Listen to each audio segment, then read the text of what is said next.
রাষ্ট্রপতির দায়িত্বে থাকা অবস্থায় মানে সেরকম কোনো সংবিধান লঙ্ঘন তিনি করতেন যদি তিনি সংবিধানের বাইরে, যেমন হাসিনার সময় যদি বিএনপির কথা বলতো আর বিএনপির সময় যদি হাসিনার কথা বলতো, তাহলে এটা রাষ্ট্রদ্রোহিতা হতো।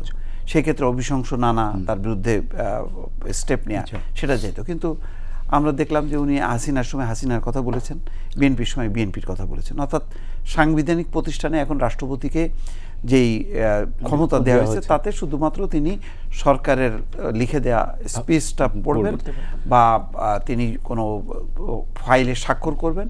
যদি ওনার কাছে কোনো সমস্যা মনে হয়, এখানে ঝামেলা আছে, তিনি ফেরত পাঠাতে পারেন, কিন্তু আবারও যখন পাঠাবে তখন তিনি স্বাক্ষর করবেন।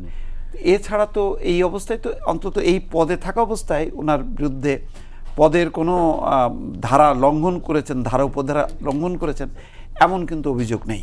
কিন্তু অভিযোগ থাকতে পারে তার আগের, কিন্তু তখন ক্ষেত্রে এখন প্রশ্ন আসবে, এখন যদি কোনো মামলা করা হয় যে তাহলে আগে যখন নাকি ছিলেন তিনি দায়িত্বে, যেগুলি তিনি করেছেন ওই সময় কেন কেউ মামলাটা করলো না?